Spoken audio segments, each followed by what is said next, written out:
Welcome to the Banker Lamp. Please enjoy the video. You begin by ensuring the module and permissions are in place. Install PnP Powershell and set execution policy if your environment blocks scripts. Once done, connect interactively to your tenant using Connect PnP Online so you get modern auth and MFA support. Make sure to use an account with site collection admin rights for initial work. This avoids permission errors. After the interactive login succeeds, you can immediately run discovery commands to list sites and validate the connection. Now you perform the middle work.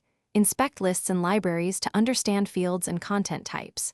Use getPnpList and getPnpList item to map required columns, then add items or upload files with addPnpList item and addPnP file. Once you have many operations, start a batch to group requests. Batching reduces round trips and prevents throttling.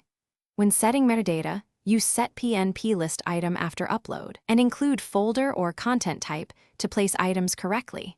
Make incremental runs and verify results as you go. Finish by validating every change. Retrieve the items and files you modified to confirm metadata and permissions.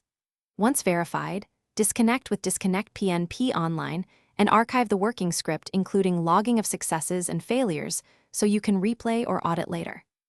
If something goes wrong, first rerun with verbose to inspect request details, confirm your account has the necessary SharePoint permissions, and allow time for throttling to clear before retrying. Keeping incremental commits makes recovery much simpler.